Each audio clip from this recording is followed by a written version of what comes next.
Hi everyone, I'm Kyle Dyer and welcome to Colorado Inside Out on this Friday, the 13th of December. Let me introduce you to this week's Insider panel. We have Patty Calhoun, founder and editor of Westward, David Kopel, research director at the Independence Institute, Tyrone Glover, criminal defense and civil rights attorney here in Denver, and Ian Thomas DeFoya, community leader and a former candidate for the mayor of Denver.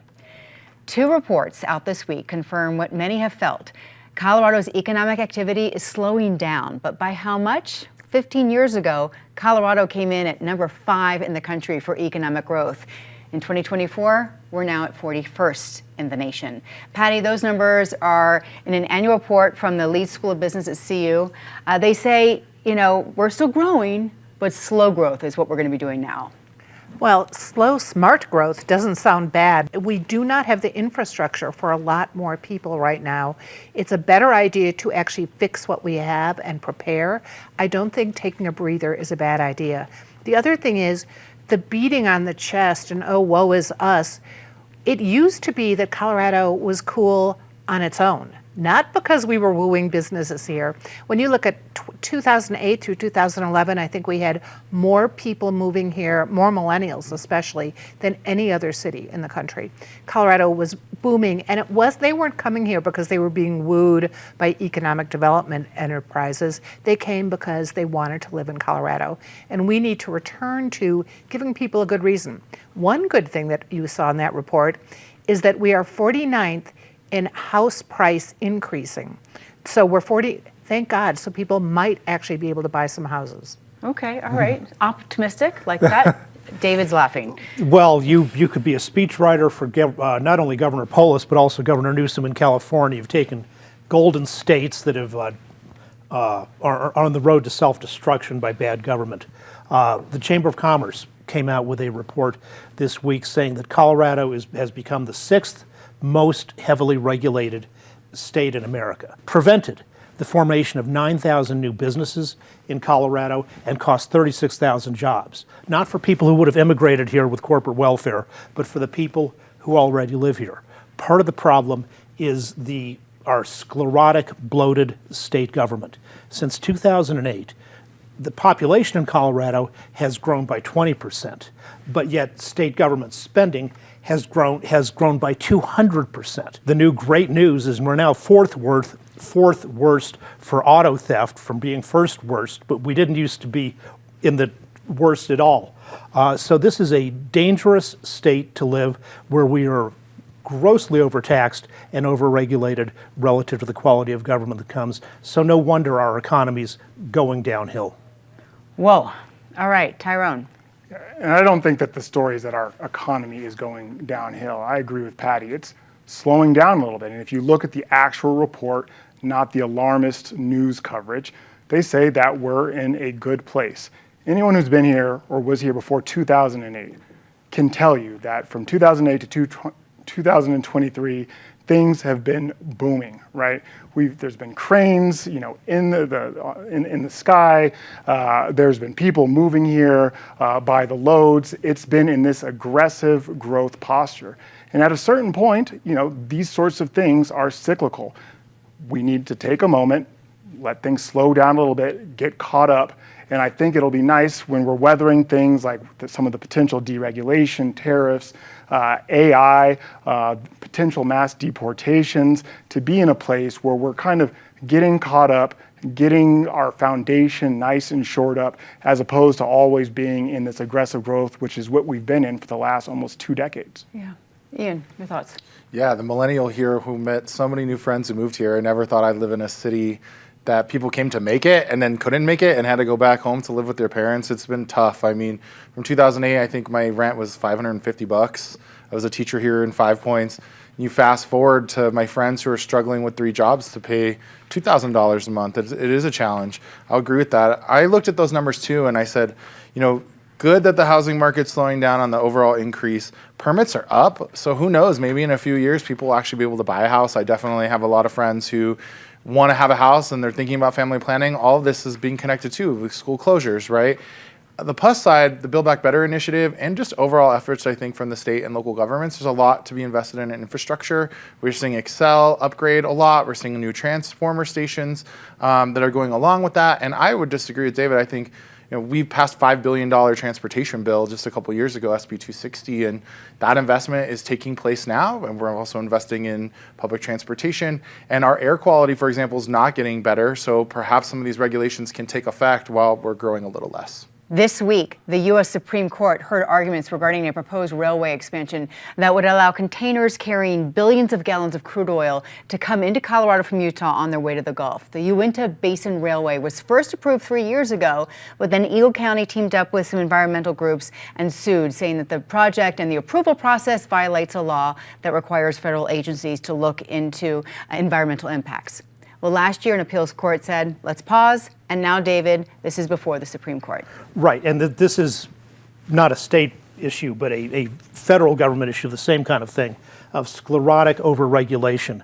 The losers in this so far, over this 3-year delay, are the Ute Indian tribes on their reservations in Utah, where they got pushed out of Colorado and other places in Utah into a barren wasteland, which then later turned out to have a whole bunch of fossil fuel reserves.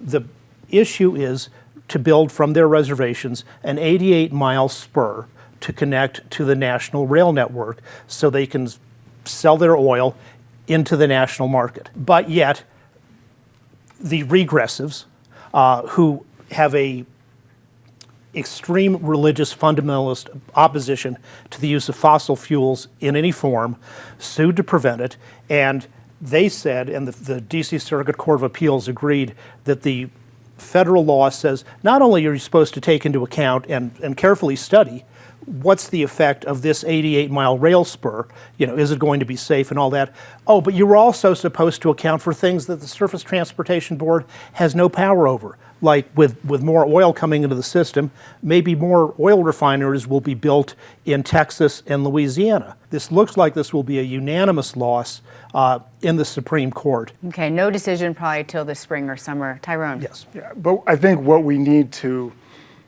concern ourselves with is, just given the precedent from this court of making these big, swinging, encompassing type decisions, they could potentially gut the ability for some of these organizations, for these regulators, to really consider the downstream impacts of some of these environmental projects. And in an administration, we know that is going to prioritize cutting federal budgets, and we know it's probably not going to come from Social Security or Medicaid or the military. We're going to see it coming from some of these large regulations and really sort of gutting the protections and the ability for the EPA to regulate the environment. And so, the concerns are valid that we are potentially going to have billions of tons of oil going through Glenwood Canyon, up and over Vail Pass, every single day, and with a big swing in deregulation. There are very valid concerns that we may be in a situation similar to what we saw with past financial collapses, job losses, and potential environmental disasters if we just let the pendulum swing completely to the other side as it relates to deregulation. Yeah, Ian. Well, I think it's interesting that earlier David talked about corporate welfare. I think many of these companies are Canadian companies, international energy companies that stand the most to benefit, where the risk is borne by the local communities, pollution, and in particular, this case has to do with protecting the Colorado River. Recently, we passed another regulation for railroad safety. This is really important. We don't have an Office of Rail Safety. It is a safe form of transportation, but when you're bringing hot, sticky crude oil, the implications for sensitive wildlife areas, certainly in the Colorado River, but where I think the stories have been missing are the quadrupling of the amount of trains that will come through Denver every single day. And when you work and live in the communities I grew up in North Denver, I'm right next to an intermodal interchange, the main line, and how our land use code has allowed this booming growth to put people right on the edge of rail lines all through Denver. This is increasing risk. It just is. And from the work I've done on the safety committee, we just released a report that's headed to the legislature and to the governor. We don't have a great response system. We're not prepared for these kinds of things that are happening when the worst derailments happen. And so we have to find a way to do that. I, of course, am concerned about what the implications are to NEPA. And I also hear and have had conversations with the tribal nations in Utah and these other places. And they are exporting some now. They want to export more. I would disagree that it was a barren wasteland. I think people lived there for thousands of years and found it to be a nice home. And NEPA is the National Environmental Policy Act. That's the law from 1970. Correct. All right, Patty.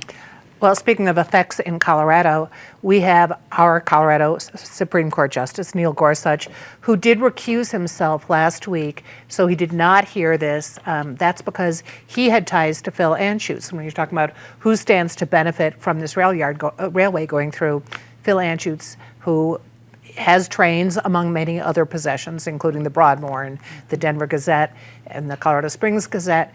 So it's a fascinating issue because there's so much more involved than the actual smaller part of the legal arguments that David talked about. But we remember when this proposal came up, it was when we were having some very, very bad train accidents around the country. So for people to be concerned about NEPA, but also about their own backyard, isn't a surprise. Whether or not the Supreme Court justices will take that into account that's pretty unlikely. This week, the city of Denver announced an idea to get rid of all parking minimums for new construction projects in the future, with the idea being that if we get rid of parking requirements, for one thing, we'll make housing cheaper to build. Now, this is all in the very early stages in discussion, but what is happening in our existing parking lots? They are hot spots for crime now. I'll start with you, Tyrone.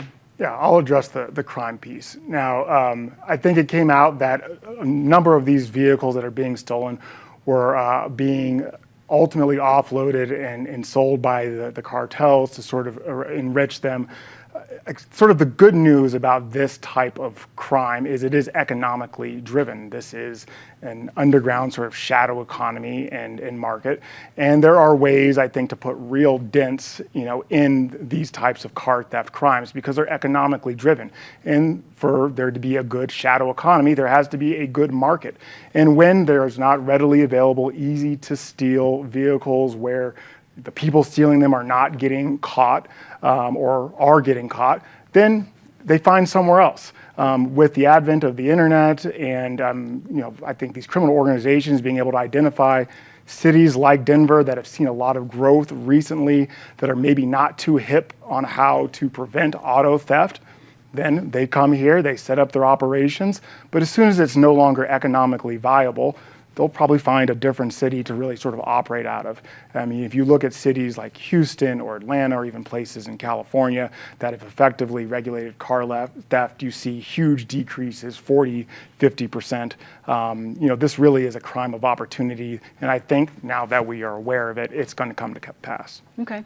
Well, I hope when they install these lights that they point down, I hope that they're energy efficient. I mean, I think those are both important. Nobody wants their stuff stolen. Haven't been a person who's had a car stolen, a bike stolen, a motorcycle stolen. Nobody wants their stuff stolen. Do you think better lights in parking lots will help that?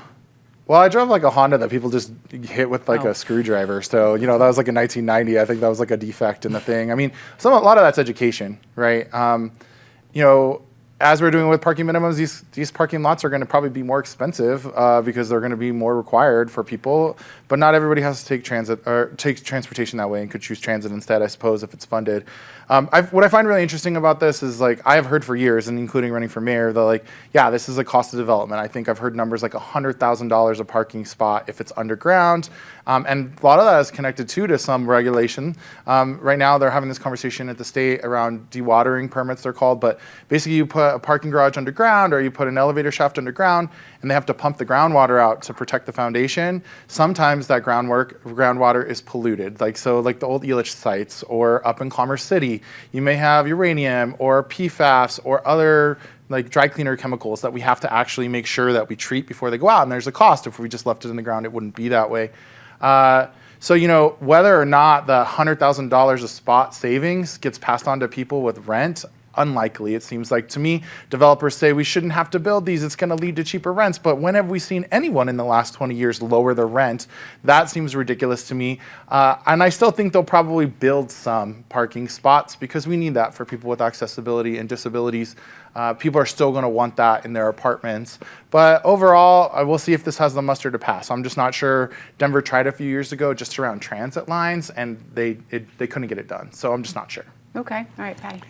Well, deciding that developers don't need to put in parking lots, I guess, is one way to get rid of the crime in parking lots. We just won't have them. But to go to the issue of no parking minimum, if you are in an older part of Denver, and those are the areas where you're seeing new buildings going up next to small homes that may not have driveways, may not have alleys, may not have garages. I certainly live on one of those blocks. You're all of a sudden, if you suddenly have a 20, 40 unit apartment building built on your block with no parking at all, no one's going to be able to get to their homes. And that is one of the things we have to take into account. We're lucky when we can park on the street. It is a right, I understand that, but it's really something the city has to take into account, which is how do you get people to their homes? People, sure, you want them to walk, you want them to take mass transit, you want them to ride bikes, but we live in Colorado for a reason, and one of them is we want to be able to go into the great outdoors, and that's pretty hard to do if you don't have a car. Yeah, it is. All right, David, your thoughts on this? Patty hits exactly the issue on the getting rid of the parking minimums. There is, on the one hand, this utopian, unrealistic idea that we're all going to live by transit hubs, and nobody will need cars. Well, that works for some people who live in Manhattan or Hong Kong. Maybe it's okay in Tokyo, but that's not how Americans in general, not to mention Coloradans, live. I lived in Brooklyn, and everybody had a car in Brooklyn, which is a pretty dense place. And when you take away the requirement that a responsible developer provide at least one parking space per unit, then you're basically letting the developer free ride by jamming more of his new residents' parking onto the streets where there's not going to be room, and it makes it harder for everybody else in the neighborhood. Mm-hmm. Okay. All right, well, we are approaching 1 year from when 10 gray wolves from Oregon were released into Summit and Grand counties in a plan to reestablish the gray wolf population in Colorado. There's been a lot of criticism of the program over the year and of Colorado Parks and Wildlife, the agency in charge of the wolves, and all the other animals in our state. And Ian, we're now hearing Governor Polis is also receiving some criticism for saying that the ranchers in Colorado are the ones to blame for the high cost of this program. There's just the blaming and the talk over this program is just accelerating. Yeah, I mean, it's had a bumpy rollout. There's no doubt to that question, both in the impacts to ranchers, but also the lost wolves who've lost their lives. I mean, like, that's a natural part of web of life, I suppose. But, at the end of the day, as an Indigenous person, I like this, and the people I work with who help support it. It's going to have bumps in the road. Restoring, apex predators is good for the overall ecosystem. In particular, when you talk about the chronic wasting disease that is really dominating in the ungulate population all across the state of Colorado. Also a good opportunity to talk, and I wore this pin with my bison on it here for the Colorado Parks Foundation, Mountain Parks Foundation. But they own a herd, and there are many herds that are owned, and people have them as livestock. But there are also now instances coming from Utah where we have wild bison who are entering into our state. And so CPW is now talking about how do we set up a designation to help protect them, because they could just be hunted. They don't have livestock protections, and so they're kind of in this no man's land. And for me, coming from 150 years ago when we had skulls stacked so high of the bisons and we decimated the population, to see them come back and what that can mean for the ecosystem, I think is really important. And there's a bill coming in the next session to reclassify wild bison? Yes, exactly. Okay. All right. Patty. I think we will see a pause put on bringing in 15 more wolves right away to get the conversation a little more civil. Certainly Jared Polis did not have to go after the ranchers as hard as he did. These ranchers feel very strongly about what's going on. It's their livelihood. But we also voted to bring back the wolves. 3 out of the 10 have been killed so far. So I think we just need to have a little more conversation about it. We don't have to bring in 15 wolves right away to comply with the law, with what voters approved. We just need a little time. The plan is next month, January. Right. Right. Okay. And coming from Canada, which is interesting, where they want to cull the wolves because of what's happening to the caribou herds. So you really see there are huge issues at hand, but we just haven't done a good job of discussing it. Well, besides discussing, there's also the implementation, and the Polis administration chose to, on its first round of wolf imports, to get them from an Oregon pack that was already well known for livestock predation. That was a conscious choice. Of course, it was concealed from the public, and now we're suffering the consequences. We've had, I believe, 25 animals killed by wolves, livestock killed by wolves. The Colorado Parks and Wildlife staff has been sometimes hostile to compensating the ranchers for their losses, and that was the big promise. So this is not an administration where you can have much competence in their management. I agree with Ian that wild bison would be swell. This is not the administration that has the skill to do that. Bison were wiped out on the Front Range actually well before the gold rush began. They were being wiped out by the 1840s and 1850s by overhunting by the Utah, Cheyenne, Kiowa, and Comanche. So Colorado has a long record of irresponsible wildlife management. Tyrone. But I would push back and say it wasn't as though this administration had all of these various packs to pick from and just said, you know what, we're going to go with this Oregon one. It was a real struggle to sort of figure out how to get this implemented on the timeline that voters expected. And it's been bumpy. And yes, there has been a lot of back and forth and a lot of blame, but this was passed by the voters. We owe it to the community, we owe it to the voters to implement this, to make sure that the ranchers are compensated. But this isn't some rogue lawmaker or rogue corporation trying to get this done. This is what the people of our state want to see happen. And if there needs to be a delay to calm things down, that maybe should happen, but it should happen towards the end of this ultimately getting done, it being sustainable, and for people who are losing out on their livelihood because of this introduction, that they're fairly compensated in short order. And the people who would be affected by this next group of wolves have been notified too. Is it Garfield, Pitkin, and Eagle counties are where these next 15 wolves could be released? So. Okay, let's talk about some of the highs and the lows of this week. We're going to start with the low points so we can end on a high note, and I'm going to start with Patty. Wanted to say goodbye to Douglas County Commissioner Laura Thomas, who was kind of in preparation for Commissioner Van Winkle coming in from the legislature. They started carting her stuff out of her office early. I know she watches this show. She has been a conscientious commissioner, and the way her goodbye has not been gentle. Okay. David. Senator Sonia Jaquez Lewis, who was now caught in her second round of massively abusing her aides by making them, for example, bartender at her private parties or maintain her garden. And to the credit of both the outgoing and incoming Democratic Senate leadership, A, she's not going to have any taxpayer-paid aides, and B, she's not going to be on any committees. Okay.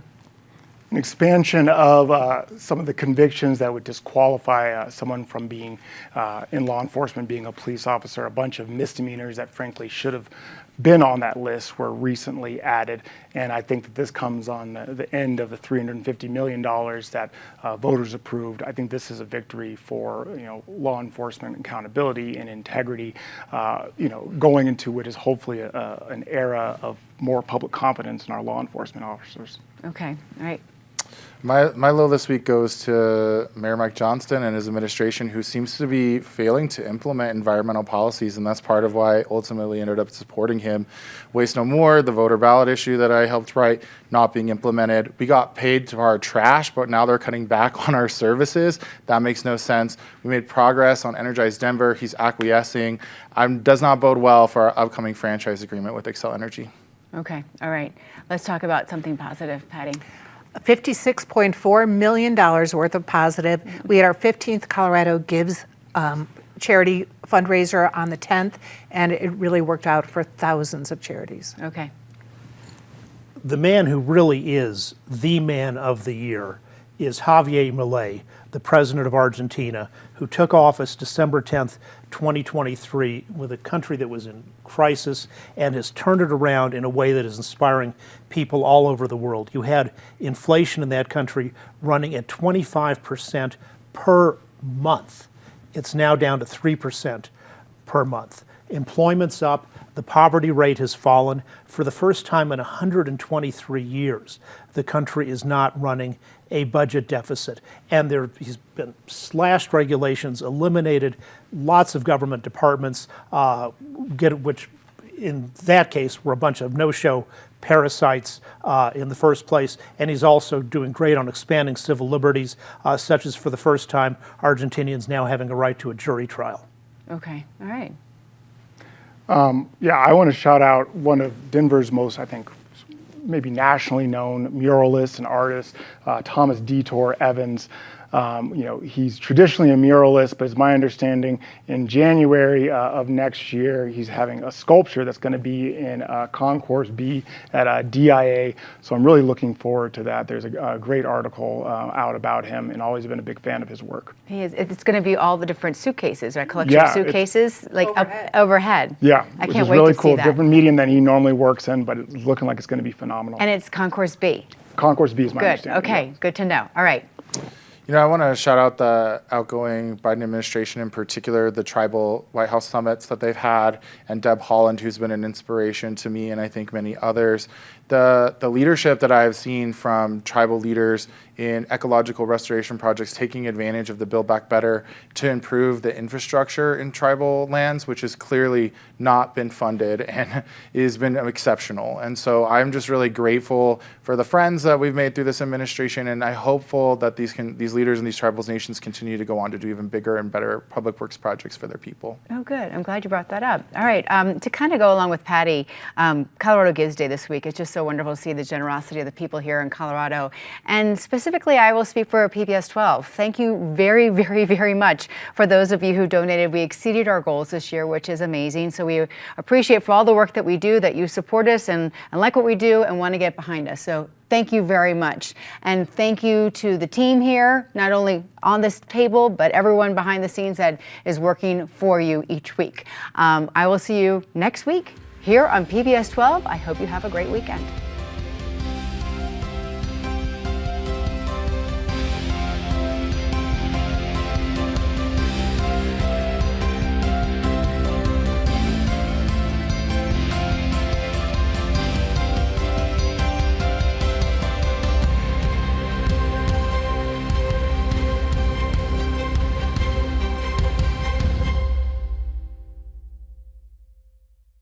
PBS 12 believes in the power of original, local programming. Help us bring more shows, like the one you just watched, by donating at pbs12.org/program support today.